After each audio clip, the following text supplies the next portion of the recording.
Danny Flexen for SecondsOut here with Alex Krassyuk, the promoter of Oleksandr Usyk. You raised an eyebrow there. I'm guessing I didn't get the pronunciation quite right. Yeah, you did it correct. Oh, thank you. So you're promoting Usyk, of course, and he was lined up to fight Dereck Chisora on May 23rd. With the coronavirus pandemic, obviously all boxing shows, at least until the end of May, have now been suspended by the Board of Control. Just give us an update on what's happening with that fight specifically, because it hasn't had a rescheduled date yet. Well, it's all happening in the whole world, right? All the fights were rescheduled. Some of them were cancelled, and we are like in the middle of something the world never experienced before. So it's a bit complicated to give a forecast, but what we can really say is what we are expecting for.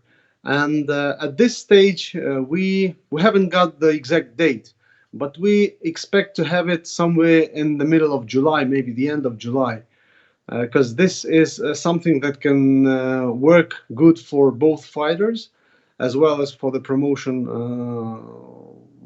of this great event. And I know there were longer term plans, obviously, for Usyk to ultimately challenge Anthony Joshua. With this pandemic and the delay on everyone's fights, does that mean that's now likely to happen next year rather than this year?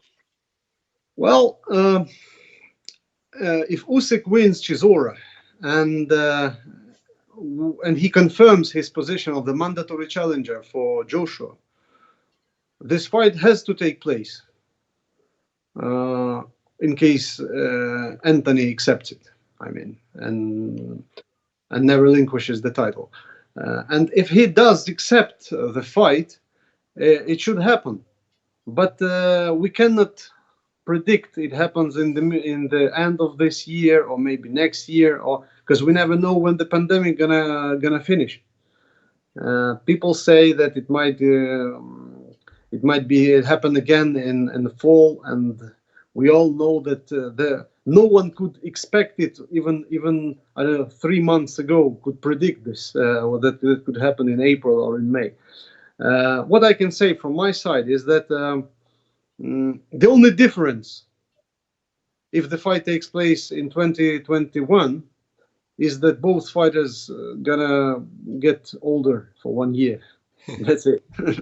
Is it more of an advantage though for Usyk in that he gets more experience at heavyweight?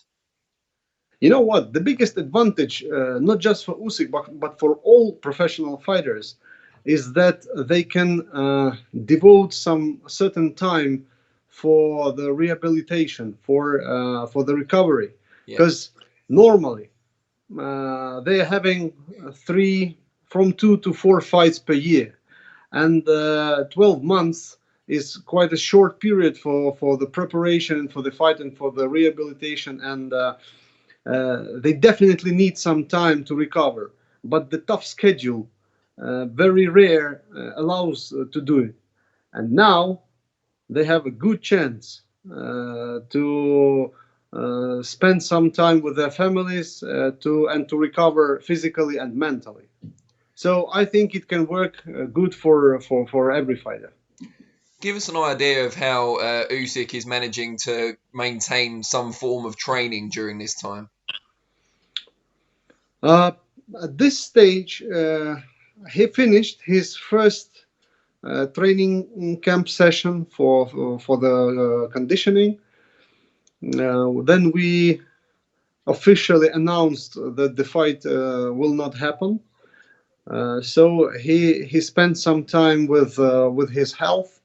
I mean, he paid attention on the injuries from the past, and he's now training. He's training hard now because he has in his mind July as the date, optional date for him. And just tell us, there's been some kind of debate in the UK over Usyk Chisora being a pay-per-view attraction. Just tell us from your point of view why you feel it's a pay-per-view headline fight. I'm not I'm not British, so I cannot feel it from the inside. But If we rely on the experience that we had with Tony Bellew, we can say that Chisora fight can be something equal to it. So that's probably the main idea of pay-per-view for Usyk Chisora, because Chisora is well known in the UK. He has, I feel like he has a lot of fans beside him. Usyk, he fought only once. I mean, or in professionals, but he gained some respect from the UK fans as well. So this is heavyweight. These three factors can work good for pay-per-view, but we never took into consideration the pandemic, and it might work either good or bad. we don't know. What do you think Chisora brings to the table as a challenge for Usyk? What can he do to make it a competitive fight? He is a real heavyweight. He's strong. He's heavy. He knows, he has huge experience in heavyweight boxing. He fought Klitschko. He fought David Haye. He fought almost everyone serious in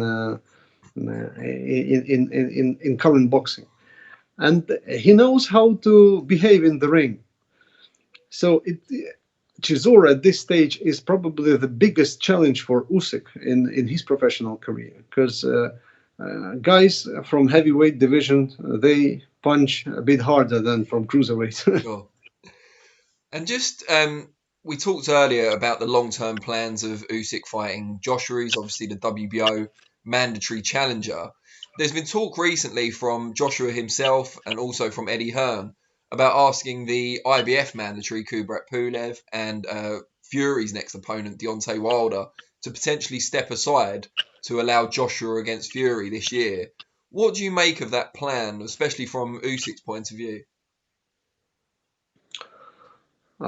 Before we start speaking about Joshua Fury, we need to realize that this fight is difficult to arrange, first of all, and not considering any pandemic or anything else happening now in the world. Just two fights, two promoters, but a bit more promoters stand behind Fury, yeah, and some television and management. So it might be quite difficult to make a final agreement for this fight to take place. But if it does, that could probably be the biggest heavyweight event of the century, maybe. I don't know. Usyk has no plans to retire yet. And it's difficult to make forecasts at this stage. But if it happens, let's see what happens. And if the negotiations end up with the agreement, then we will probably discuss how we can work it out, something from that. So you wouldn't be opposed to it, I guess, is what I'm asking. Sorry? You wouldn't be opposed to kind of waiting a little bit if something could be arranged? The position of Usyk, he is the mandatory. And he was appointed the mandatory when he relinquished his WBO title at cruiserweight, super champion. So he's been the mandatory for a while, and in the summer it is gonna be around 12 months already. So he wants to become the champion, and no one can take this right from him. He is the spectacular fighter. He is the Olympic champion. He is the former undisputed cruiserweight champion, and he has a solid background beside him. So he has enough power to claim his right for the world champion challenge. We will stand his ground, definitely. most likely, we will push Joshua to fight Usyk first, and then the unification to go between Fury and Usyk. Of course. And I know Usyk, from speaking to him before, believes that Tyson Fury currently is the best heavyweight in the world, ahead of Joshua. Well, it's everyone has his own opinion. I was waiting to see if you'd agree or disagree with your man, but Well, you know, I never give that kind of precise valuation, because it's complicated to say who is the best. The best is the one who won, but he can lose tomorrow.